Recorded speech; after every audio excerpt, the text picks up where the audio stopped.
It is an interesting thing where we look at what was said in the post-match, Kieran Reid and Mills essentially suggesting they kind of gave up in the second half. No. That must be, if you're an All Blacks team and you hear two greats of the game, two centurions of your team putting that out there, that's got to hurt for this team. Oh yeah, I think it's also, of course it will definitely hurt. I think it hurts them. You can see it on their face and expressions, and you know, the amount of tests they played. And I think the biggest thing I took out of what they said is the ability to problem solve. Yeah. And how it could just go from bad to worse, I think, is what they were really alluding to, because they know as well as anyone, no one decides to miss a tackle.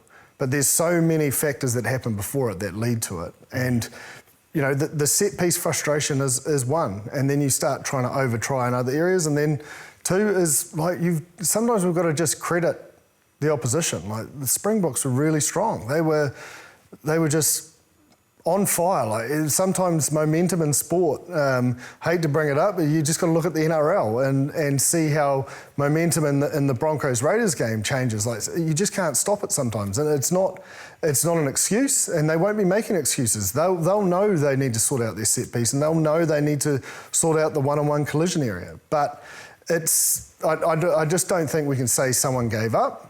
It was just more, what I took out of what Rito and Mills said is, okay, we need to get better at problem solving on the run, especially in the second half, because, you know, we've done some work in terms of breaking the game down into quarters. And you look at the first half, it's, you know, we're light years ahead of every opposition. On average, every opposition we play, we're light years ahead in the key statistics, which we've gone with points, obviously, penalties, won and conceded, turnovers, carry dominance, line breaks and missed tackles.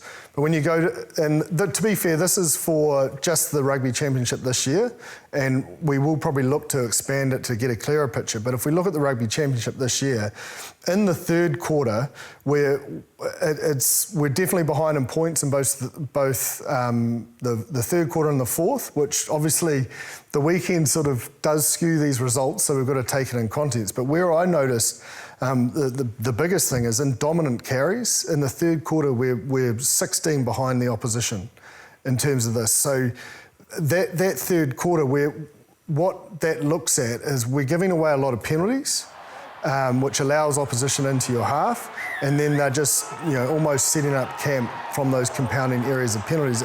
Against Argentina, it didn't come in the wave of sevens, but they took threes.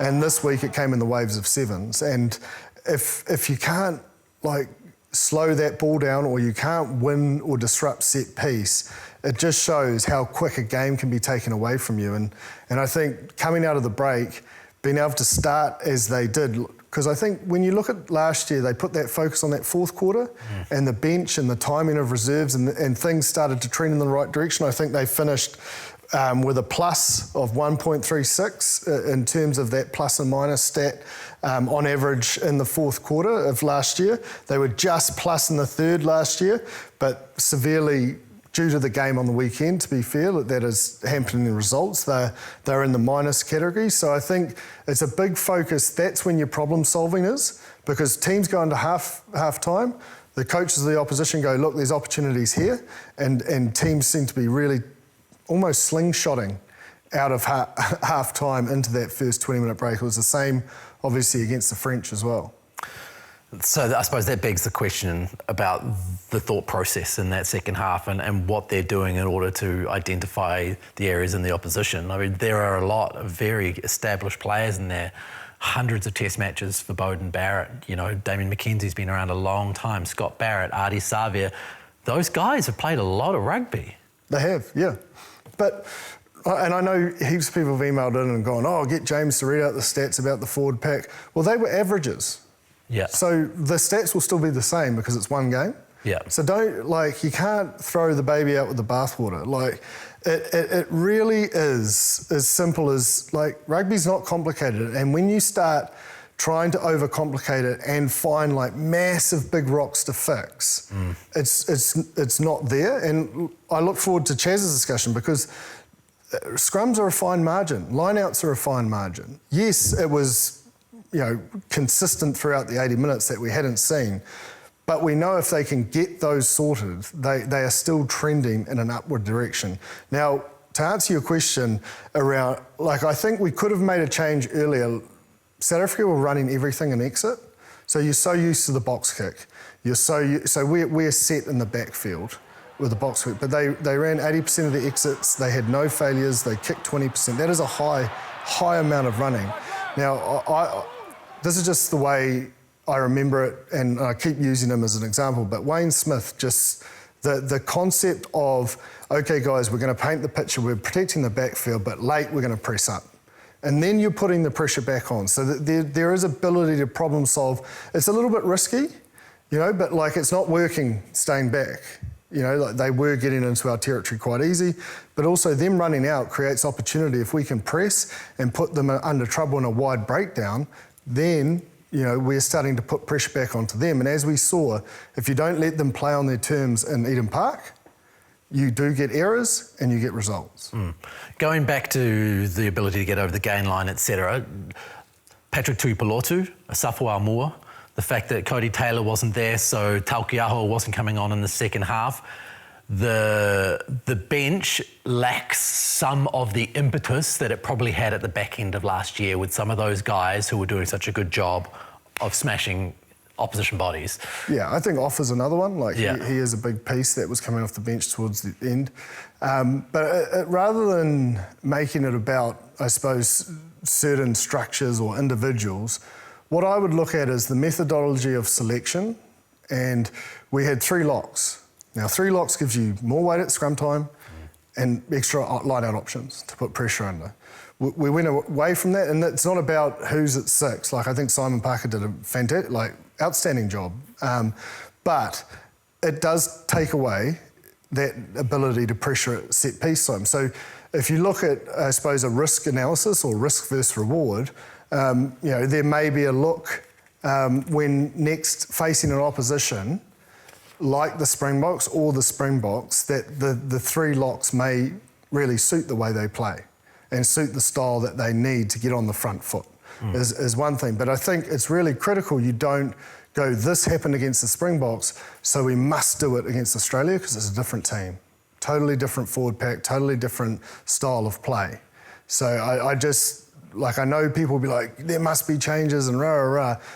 Change it for the purpose of winning the game. Don't change it because you're changing it for change's sake, if that makes sense. Yeah, well, that's essentially what Rassi did on the weekend. But they stuck to it, man. That was courageous of South Africa to stick to it. The amount of errors they had in that first half, it looked like they'd just started playing the style, and maybe throughout the week we're learning new things. But eventually you saw, okay, things are starting to click, and there were people coming and going in that first half, which disrupted things. But I think that was a genuine sign that they are probably the most versatile team in terms of game plans.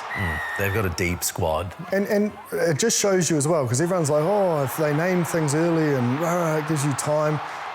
Does it really, even if you know what's coming, I use the Crusader example all the time, when we're in the Blues, you knew how they're going to play, you knew what they're going to do, still got to stop it. Yeah. And that's what we saw in that second 40. Yeah, and then it's a matter of having multiple plans for stopping it as well, right? You can't rely on one, because if they smash that, then you're in trouble. Yeah, it is, but it was an avalanche. Yeah. I don't know. You can't pinpoint one moment where you could have stopped it. It was just an avalanche. It was I can't look at the game and go, if we'd done this and that, because there just wasn't a moment. It was relentless, and it just was a wave, and it kept coming, and the accuracy was the biggest difference. Yeah. In their skill set, catch, pass. Everything, statistically actually remained the same, except for our ability to make one-on-one tackles and slow the ball down, and their ability to find space. Damien Villens, considering how good Dialende is, to have another second 5 option like that, who can also play 10 and 15, it's quite a superb. Yeah, and he was roaming. Yeah. He was roaming. Moody's roaming. They might have numbers on their back, but they can.